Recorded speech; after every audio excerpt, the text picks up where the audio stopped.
Hello, coaches. My name is Ken Greibel, and I am the Director of Recreation for Brighton Community Ed. First of all, I just want to thank you for coaching. I know during these times that we are in, it's not tough. It's tough for everybody, so I do appreciate everybody stepping up and making these programs happen. Since we do not have a coaches meeting, this will be a quick overview of what to expect during practice and games.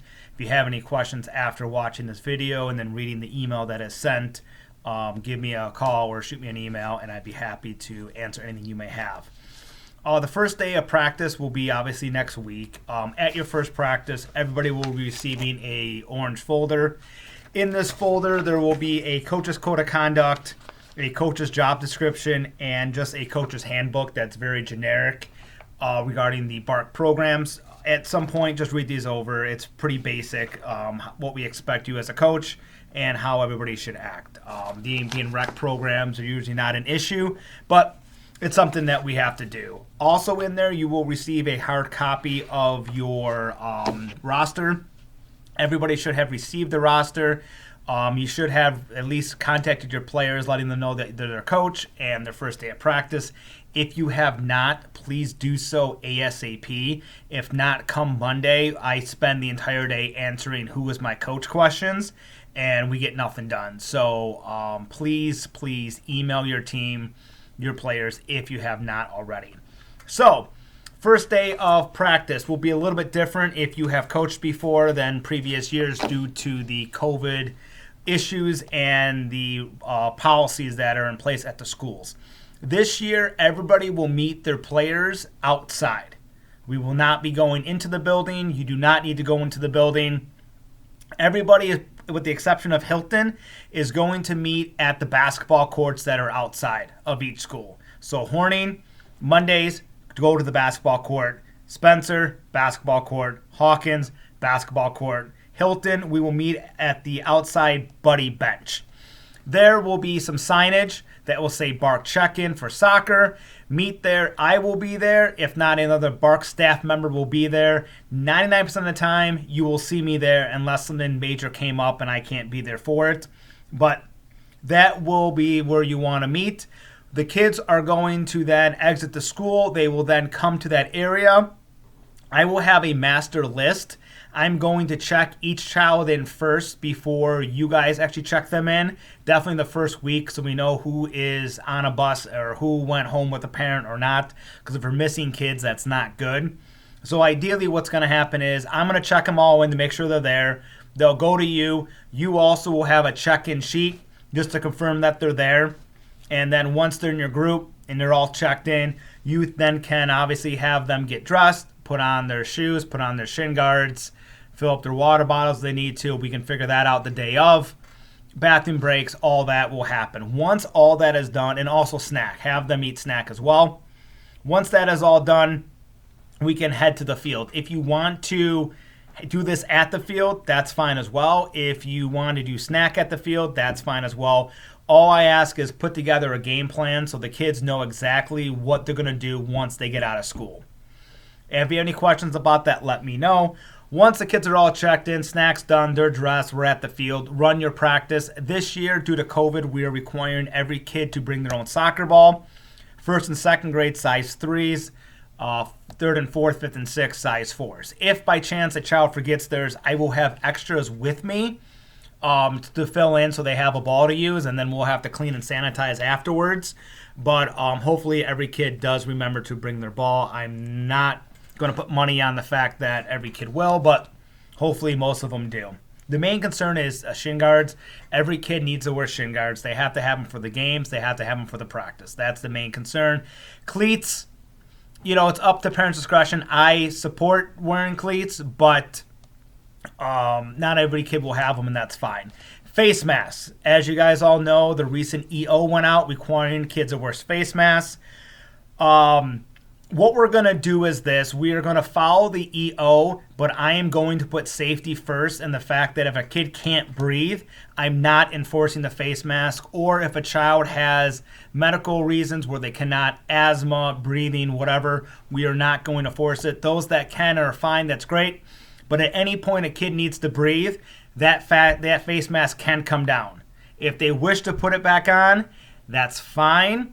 I'm not going to enforce face masks if kids are having problems breathing. I understand we're trying to socially distance the best we can. However, parents did sign up for a sport. Soccer is a contact sport. So going in, I'm under the impression that they are fine that we have interaction and not every kid will be wearing a mask. If there are issues about that, have a parent or have yourself talk to me about it. But I need to put safety first across the board, and having to wear a mask while breathing may be tough. So we'll see how it goes out. I did recommend everybody getting a gaiter, which is the thing that can go around the neck that can be slide up and slide down. That would probably be best we can do. At practice, I'm going to recommend that you all will be at a field, space them out, the mask can stay down, they can run around. If we go into a scrimmage or go into a game, then we may want to look into that. But like I said, the kids can't breathe. They're dropping that, and please encourage that because I don't need kids passing out by wearing a mask. Once soccer practice is over, I would say about 5:20, 5:25, start cleaning up and put everything back. If you used anything, cones, pennies, that will be provided. The balls will not be. And then do your sign out. You will obviously, like I said, have an sign in, sign out sheet. When the parents come to sign out, make sure they see you directly. They can't be like, Billy, my mom's in the car, I got to go, and the kid runs off. The parents must physically come to you. You must get some kind of eye contact. As practice weeks go along, you know who the parents are and they're approaching, and you can get visual that that's mom and dad. Then, little Billy can go run off, but make sure you know who's who. We don't need a kid leaving with the wrong parent or somebody else or whatever. Just make sure we have that contact. They don't have to sign out. You can do that. Just make sure that you note that they run off. If a kid does run off with a parent and you don't sign them out, please let me know. We'll talk with that student. It does happen.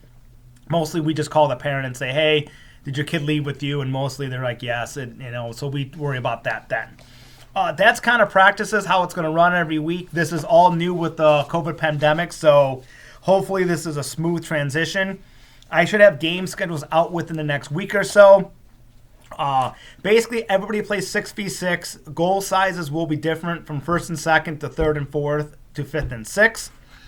What I recommend doing, especially for first and second grade, is get a parent to help you out on game days. First and second, we do not have referees, so a coach or an assistant coach can be on the field making any of the calls. You will have referees on the field, but coaches can be on the field as well. I'll repeat that. Everybody has a referee. First, second grade, coaches are allowed on the field, one coach. So if you're on the field helping the kids go where they need to go, then you should have somebody on the bench assisting on who's subbing in and who's subbing out. It is very difficult to do both things at once. I've tried it and failed miserably.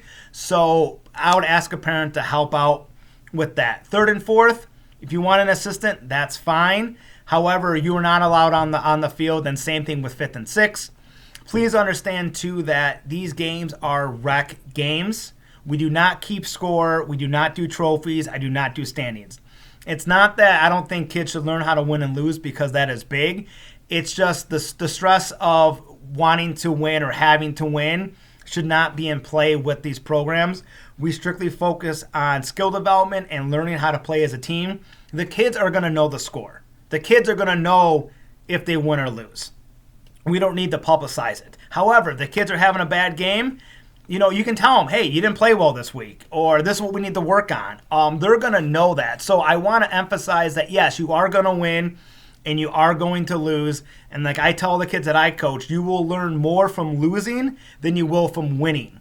And I'll explain what it is, and we'll discuss it. And then next week in practice, we'll go over what we did wrong and fix it. And they'll develop that way. So that's kind of where we're at with that. If you have any questions, please let me know. If not, thank you again for coaching, and I'll see everybody next week.